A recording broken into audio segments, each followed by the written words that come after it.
Bonjour à tous, dans cette vidéo nous allons voir comment calculer une longueur avec la trigonométrie. Dans l'exemple, dans la première question, on nous demande dans le triangle ci-dessous de calculer la longueur AC et d'arrondir le résultat au dixième. Alors on remarque que le triangle ABC est un triangle qui est rectangle en B, et dans ce triangle nous connaissons un angle, l'angle BAC, et une longueur, la longueur AB. Et donc, puisqu'on est dans un triangle rectangle, eh bien pour calculer la distance AC, nous allons utiliser des formules de trigonométrie qui feront intervenir soit le cosinus, soit le sinus, soit la tangente. Et donc, avant de faire cela, nous allons commencer par donner un rappel. Alors, dans un triangle rectangle, on considère un angle qui n'est pas l'angle droit. Donc, par exemple, sur la figure ici, nous avons un triangle rectangle, l'angle droit est ici, et on va considérer l'angle alpha qui est ici. Et bien, dans ce cas-là, on définit le cosinus, le sinus et la tangente de cet angle de la façon suivante.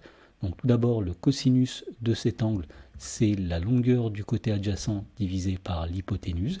Donc le côté adjacent est ici, c'est le côté qui va toucher l'angle et qui n'est pas l'hypoténuse. Et l'hypoténuse est ici, c'est le côté qui est situé en face de l'angle droit. Deuxième chose, le sinus de cet angle, c'est la longueur du côté opposé à cet angle divisé par l'hypoténuse. Donc le côté opposé à cet angle, c'est le côté qui est situé en face de cet angle. Donc le côté opposé à cet angle est ici. Et on va diviser la longueur de ce côté par la longueur de l'hypoténuse pour obtenir le sinus. Et enfin, la tangente de cet angle, c'est la longueur du côté opposé à cet angle divisé par la longueur du côté adjacent à cet angle. Donc l'angle est ici, le côté opposé à cet angle est situé ici, le côté adjacent est ici. Et donc pour obtenir la tangente, on va diviser la longueur du côté opposé par la longueur du côté adjacent. Alors voyons comment utiliser ceci pour calculer la longueur AC dans la première question. Donc nous allons utiliser une des trois formules de trigonométrie et la question est de savoir laquelle de ces trois formules nous allons utiliser. Alors pour le savoir, eh bien déjà nous allons remarquer que l'on connaît un angle qui n'est pas l'angle droit, qui est l'angle BAC qui est ici. Et sur cet angle, nous connaissons la longueur du côté qui est ici, qui est le côté adjacent à cet angle. Et le côté AC dont on veut calculer la longueur, c'est tout simplement l'hypoténuse du triangle. Autrement dit, on connaît un angle, on connaît son côté adjacent, on cherche l'hypoténuse. Nous voyons donc que la formule qui va correspondre ici et qui fait intervenir à la fois le côté adjacent et l'hypoténuse, c'est la formule du cosinus.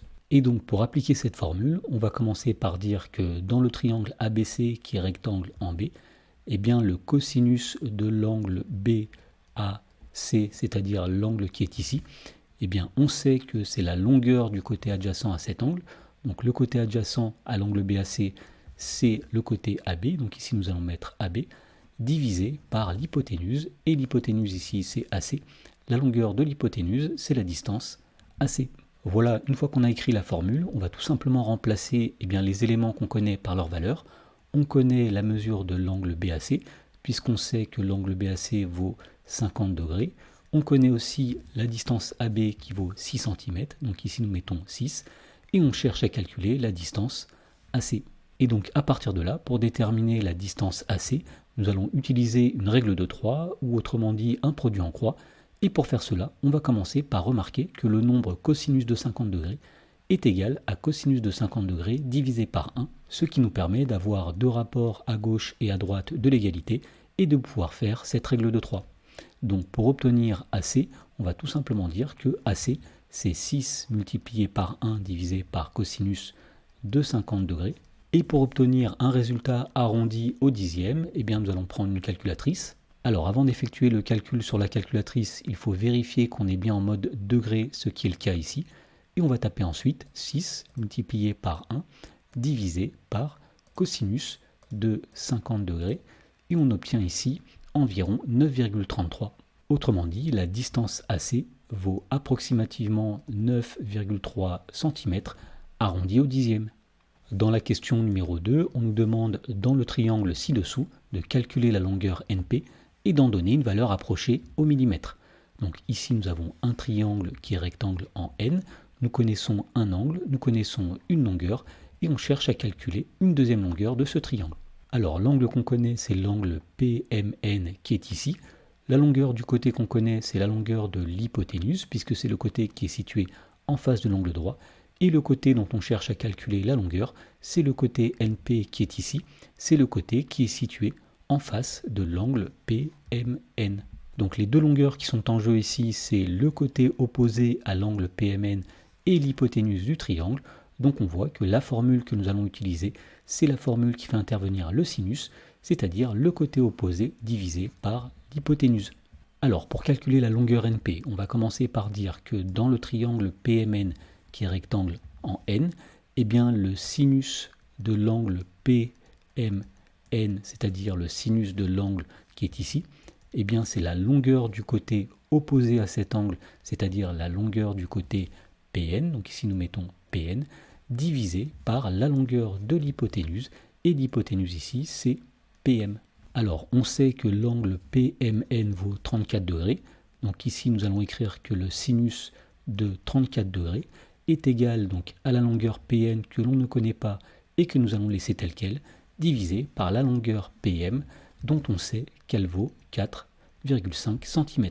Et donc à partir de là, pour déterminer la longueur PN, nous allons à nouveau effectuer une règle de 3 ou un produit en croix. Et pour faire cela, on va commencer par dire que le sinus de 34 degrés, c'est pareil que le sinus de 34 degrés divisé par 1. Et donc lorsqu'on effectue cette règle de 3 ou ce produit en croix, eh bien on va dire que Pn est égal à 4,5 multiplié par le sinus de 34 degrés, le tout divisé par 1. Et à partir de là, pour trouver une valeur approchée de NP ou de Pn, ce qui est la même chose, eh bien nous allons utiliser une calculatrice. Alors, encore une fois, on s'assure qu'on est bien réglé en mode degré, et nous allons taper ici 4,5 multiplié par le sinus de l'angle 34 degrés divisé par 1, et on trouve ici environ 2,516. Alors, étant donné qu'on voulait une valeur approchée au millimètre, eh bien nous allons arrondir à un chiffre après la virgule, c'est-à-dire au dixième. Et donc finalement, on peut dire que la distance NP vaut approximativement 2,5 cm quand on arrondit au millimètre. Dans la question numéro 3, on nous demande dans le triangle ci-dessous de calculer la longueur EF et d'arrondir le résultat au centième. Alors ici, on est en présence d'un triangle rectangle en F. Dans ce triangle, nous connaissons la mesure d'un angle, c'est-à-dire de l'angle GEF. On connaît aussi la longueur d'un côté qui est le côté GF. Et on cherche à calculer la longueur du côté EF. Alors ici, par rapport à l'angle GEF, le côté GF est le côté opposé à cet angle, et le côté EF dont on cherche à calculer la longueur, c'est le côté adjacent à cet angle. Donc on est en présence du côté opposé et du côté adjacent, et donc c'est la troisième formule que nous allons utiliser, la formule qui fait intervenir la tangente, puisque la tangente c'est le côté opposé divisé par le côté adjacent. Et donc, pour calculer la longueur EF, on va commencer par dire que dans le triangle EFG, qui est rectangle en F, eh bien la tangente de l'angle GEF, c'est-à-dire l'angle qui est ici, eh bien c'est la longueur du côté opposé à cet angle. On a dit que le côté opposé c'était GF, donc ici nous mettons GF, divisé par la longueur du côté adjacent à cet angle, c'est-à-dire la longueur EF. Alors, on sait que l'angle GEF a pour mesure 25 degrés. Donc ici, nous allons dire que la tangente de 25 degrés est égale à la longueur GF, c'est-à-dire 4,2, divisé par la longueur EF qu'on cherche à calculer. Et à partir de là, pour déterminer la longueur EF, eh bien, nous allons de nouveau effectuer une règle de 3 ou un produit en croix. Et pour cela, on va dire que la tangente de 25 degrés, c'est la même chose que la tangente de 25 degrés divisé par 1. Et à partir de là, on peut dire que la distance EF, en faisant un produit en croix, eh bien ce sera tout simplement 4,2 multiplié par 1, le tout divisé par la tangente de 25 degrés. Et pour terminer, c'est-à-dire pour obtenir une valeur arrondie de la distance EF au centième, eh bien nous allons prendre une calculatrice. Donc encore une fois, on s'assure bien qu'on est en mode degré, et on tape ici 4,2 multiplié par 1 divisé par la tangente de l'angle 25 degrés, et on trouve ici environ 9,0069, etc. Alors on veut arrondir le résultat au centième, c'est-à-dire à deux chiffres après la virgule. On voit qu'après le 0 il y a un 6, donc on va obtenir ici environ 9,01. Autrement dit, la distance EF vaut approximativement 9,01 cm lorsqu'on arrondit le résultat au centième.